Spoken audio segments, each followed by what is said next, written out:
Inflasi. Kenapa jadi kata yang menyeramkan? Cari tahu realitanya. Inflasi. Satu kata yang sering kita dengar, tapi jarang benar-benar kita pahami. Kita cuma tahu satu hal, harga naik. Tapi yang jarang disadari, bukan cuma harga yang berubah, tapi cara hidup kita ikut berubah.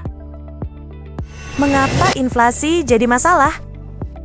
Pernah gak ngerasa, uang yang dulu cukup, sekarang terasa kurang?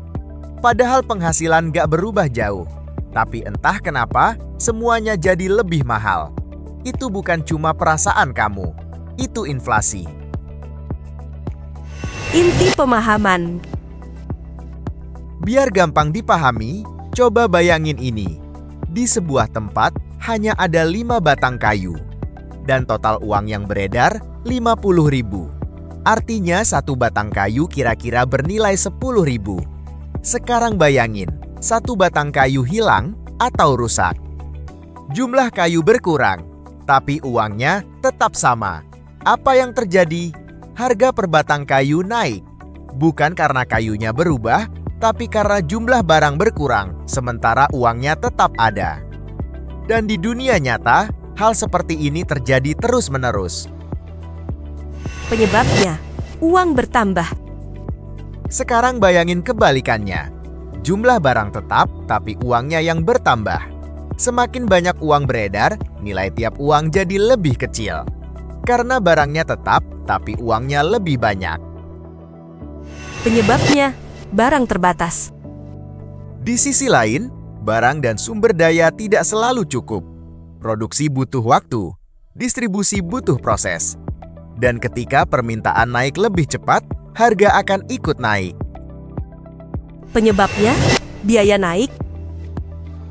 Ada juga faktor lain, biaya produksi. Ketika bahan baku naik, transport naik, energi naik, semua itu akan masuk ke harga jual. Dan akhirnya, kita sebagai pembeli yang merasakan dampaknya. Penyebabnya, kebijakan dan sistem.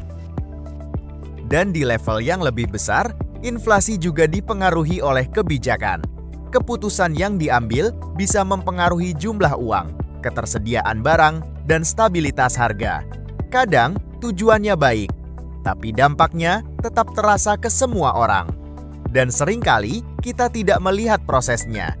Kita hanya merasakan hasilnya. Dampak.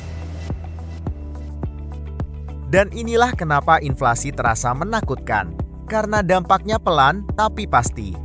Uang yang sama tidak lagi memberi hasil yang sama. Dan tanpa sadar, kita harus bekerja lebih keras hanya untuk mempertahankan hidup yang sama.